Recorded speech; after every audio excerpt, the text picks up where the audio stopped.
Welcome to FAN, Fact About Nutrition. Di sini kami akan membahas mengenai kebutuhan lemak dalam tubuh beserta akibat kekurangan dan kelebihannya.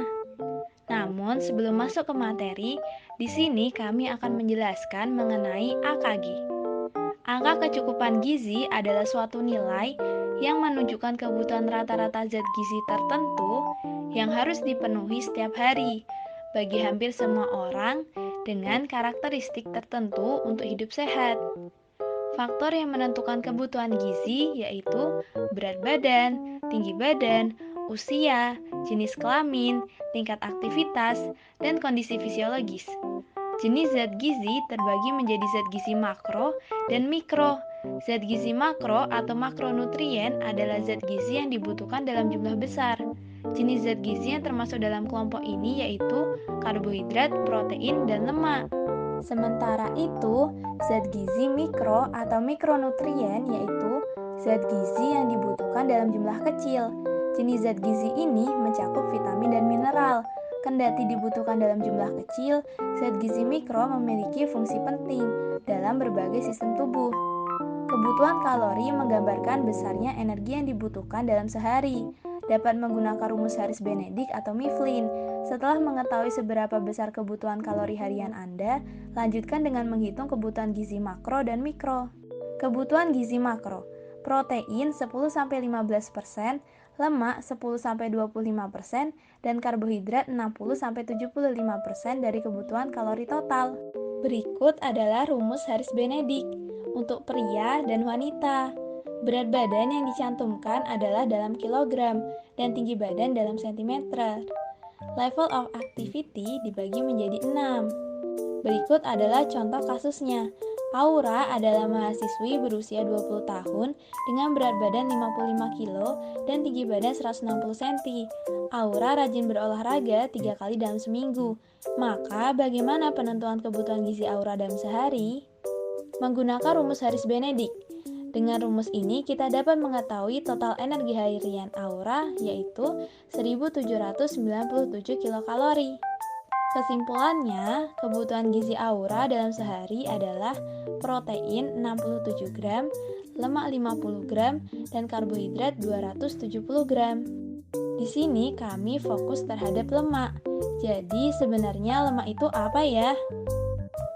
Lemak adalah salah satu golongan lipid yang larut dalam pelarut organik dan tidak larut dalam air.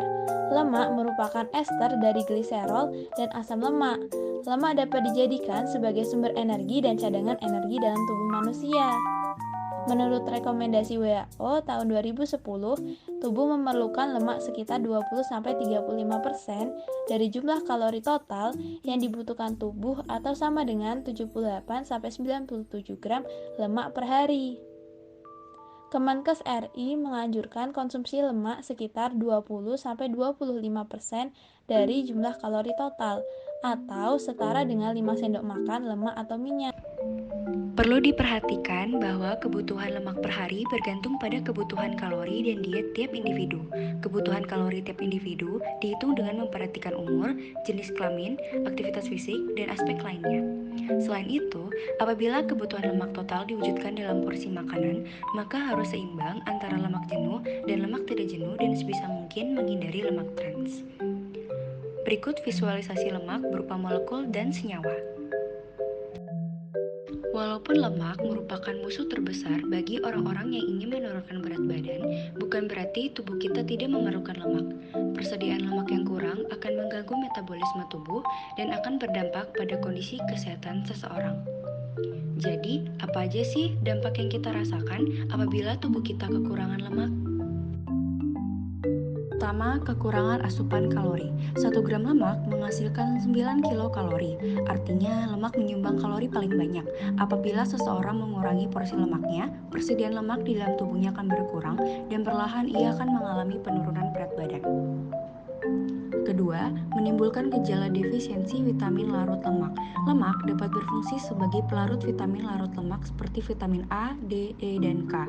Apabila tubuh kekurangan lemak, vitamin ini tidak dapat diserap tubuh dengan baik sehingga akan menimbulkan gejala-gejala penyakit akibat defisiensi vitamin. Ketiga, lemahnya sel imun tubuh. Lemak dapat menghasilkan beberapa molekul yang dapat merangsang aktivitas sel-sel kekebalan. Asam lemak esensial berperan dalam pertumbuhan sel imun. Apabila persediaan lemak berkurang, tentunya asam lemak esensial akan berkurang dan akan mengganggu imun seseorang sehingga orang itu akan mudah terkena penyakit. 4. Kurangnya kebugaran jasmani seseorang. Seperti yang sudah disinggung di poin pertama, bahwa kekurangan lemak dapat menyebabkan penurunan berat badan yang ternyata diikuti oleh berkurangnya massa jaringan otot. Apabila massa jaringan otot berkurang, hal tersebut berpengaruh terhadap daya tahan kardiorespirasi seseorang. Tidak hanya itu, ada beberapa asam lemak yang apabila jumlahnya kurang dalam tubuh akan mempengaruhi aktivitas manusia. Kira-kira asam lemak apa ya? Berkurangnya asam lemak omega 6 akan memicu menurunnya pertumbuhan, kegagalan reproduktif, patologi hati, dan perubahan kulit dan rambut. Selain itu, apabila tubuh kekurangan asam lemak omega 3, tubuh kita akan mengalami penurunan kemampuan belajar, elektroretinogram tidak normal, penglihatan rusak, dan polidipsia atau rasa haus berlebih. Tak hanya kekurangan, kelebihan lemak juga dapat memberikan dampak yang buruk bagi tubuh loh. Pertama, kelebihan asupan kalori. Kelebihan asupan kalori yang berasal dari lemak akan menyebabkan kegemukan karena persentase lemak dalam tubuh meningkat. Apabila banyaknya asupan kalori yang masuk tidak seimbang dengan jumlah kalori yang keluar, maka akan mempercepat peningkatan berat badan. Kedua, terjadi penyumbatan pembuluh darah. Lemak yang tersimpan di tubuh dalam jangka waktu yang lama akan menumpuk di dinding pembuluh darah dan berwujud sebagai kolesterol. Kita tahu bahwa kolesterol dapat menyebabkan berbagai macam penyakit seperti hipertensi, penyakit jantung koroner, dan stroke. Ketiga, kebugaran tubuh menurun. Peningkatan lemak dalam tubuh diikuti dengan peningkatan jumlah massa dalam tubuh yang menyebabkan suhu tubuh meningkat, sehingga dapat menyebabkan cepatnya mengalami kelelahan. Seseorang yang cepat lelah memiliki aktivitas gerak yang sedikit. Keempat, terjadinya gangguan pencernaan. Lemak yang berlebih dalam tubuh dapat menyebabkan sembelit dan masalah pencernaan lainnya. Hal ini dapat terjadi apabila lemak dikonsumsi secara berlebih dan tidak diimbangi dengan sumber serat.